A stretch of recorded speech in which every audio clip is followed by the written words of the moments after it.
6월 12일 금요일입니다. 고린도전서 7장 25절로 40절입니다.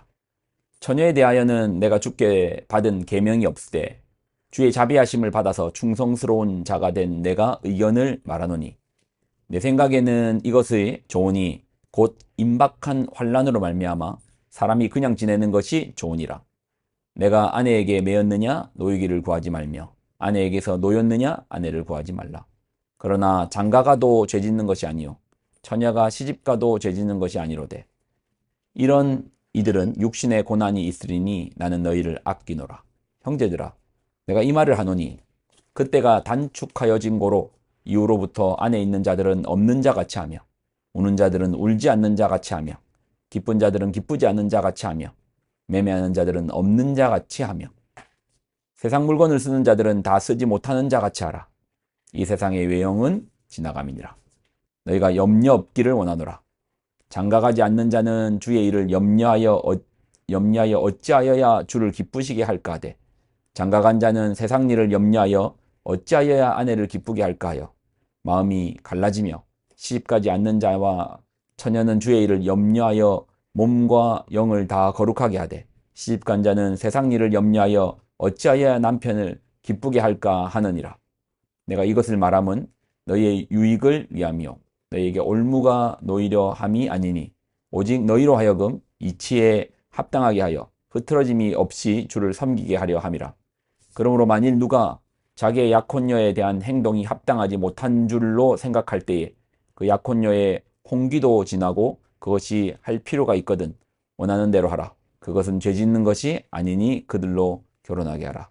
그러나 그의 마음을 정하고 또 부득이한 일도 없고 자기 뜻대로 할 권리도 있어서 그 약혼녀를 그대로 두기로 하여도 잘하는 것이니라. 그러므로 결혼하는 자도 잘하거니와 결혼하지 아니하는 자는 더 잘하는 것이니라. 아내는 그 남편이 살아있는 동안에 매여 있다가 남편이 죽으면 자유로워 자기 뜻대로 시집갈 것이나 주 안에서만 할 것이니라. 그러나 내 뜻에는 그냥 지내는 것이 더욱 복이 있으리로다. 나도 또한 하나님의 영을 받은 줄로 생각하노라. 아멘. 기도하겠습니다. 하나님, 성경이 주시는 지혜를 쫓아서 우리가 믿음으로 살게 하여 주옵소서.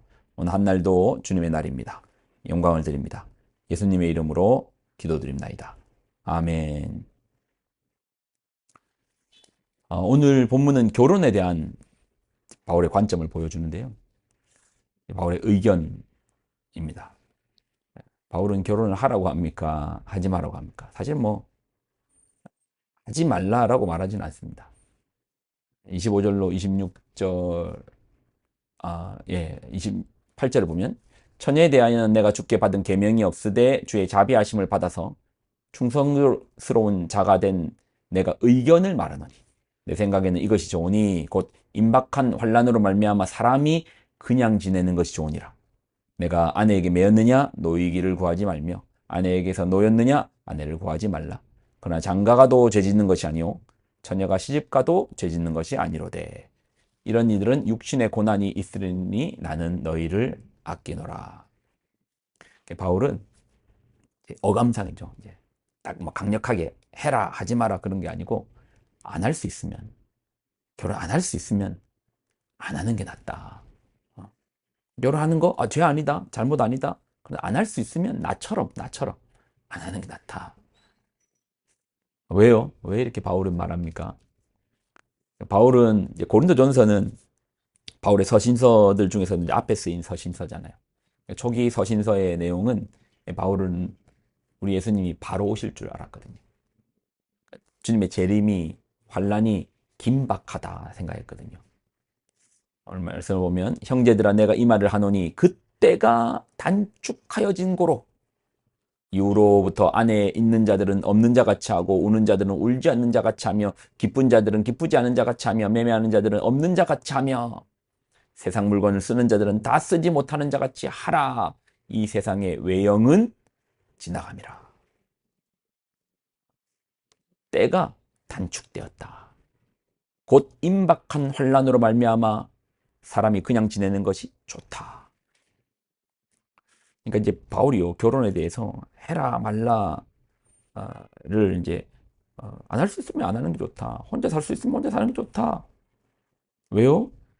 바울은 이때만 해도 바울은 환란이 임박했다고 믿었습니다. 주님의 재림이, 주님의 다시 오심이 곧 얼마 안 남았다. 분초를 다투고 있다. 곧 오실 거다. 주님 이제 오실 건데 결혼이 뭐가 중요하냐. 주님을 위해 살아라. 주님 위해서 살기도 바쁜데 어떻게 아내를 위해 사냐, 남편을 위해 사냐. 지금 우리가 집중해야 되는 것은 주님이 오실 날이 멀지 않았으니까 주를 위하여 살자. 그래서 주님 오실 때 우리가 신부로 들려 올라가면 되는 거 아니냐. 그래, 안 할 수 있으면 안 하는 게 낫다. 네, 말씀드렸죠. 바울의 초기 서신이라고. 근데 문제가 생깁니다. 시간이 지나는데 어이구 왜 안 오시지? 아니, 곧 오신다고 했는데, 금방 오신다고 했는데 안 오시는 겁니다. 주님의 다시 오심, 재림의 기한이 늦어지는 겁니다. 근데 바울이 가는 데마다 곧 오신다, 곧 오신다. 우리 주님 곧 오신다고 약속하셨다. 그러다 보니까 데살로니가 교회 같은 경우는요, 정말 이제 곧 올 건데, 우리 힘들게 왜 일하냐? 장사 왜 하냐? 다 교회로 몰려들어라. 기도만 하자. 전도만 하자. 생업이 중요한 게 아니고, 애 학교 보내는 게 중요한 게 아니고, 선교하고, 전도하고, 기도하고, 찬양하고, 예배하는 게 중요하니까 이런 거 하지 말자. 그러니까 종말론, 급진적인 종말론에 의해서 생업을 포기하는 사람이 나오는 거예요. 그러니 주님 곧 오신다고 말했던 바울 입장에서 가장 당혹스럽겠죠. 내 말 듣고 사람들이 생업을 포기하는데.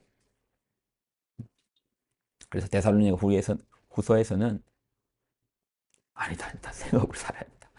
얘들아, 생업을 살아야 된다. 먹고 사는 거 중요하다. 생업 살아야 된다. 자, 그러면서 바울은 계속해서 왜 안 오시는지, 아니 지금 오신다고, 곧 오신다고 하셨는데 왜 안 오시지? 주님 곧 오실 거니까 결혼도 중요하지 않다고 말했는데 왜 안 오시지? 그러면서 그가 이제 로마서에서 깊은 기도 가운데서 알게 된 비밀이 있어요. 그 비밀이 뭐냐? 우리 주님의 계획은 만민에게 복음이 전해지는 것이구나. 우리 주님의 뜻은 빨리 오는 게 목적이 아니고 만민이 예수를 믿어 구원을 받는 것이 주님의 뜻이구나. 만민에게 복음을 전해야 되는구나. 저 로마 땅에도 복음을 전해야 되는구나. 저 땅 끝에도 복음을 전해야 되는구나. 그래야 주님이 오시는구나. 만약에 주님이 긴박하게 오셨다면 지금 우리가 이제 말씀을 듣는 여러분은 구원받을 기회조차도 없었죠. 구원을 받을 기회조차도 없었다니까요.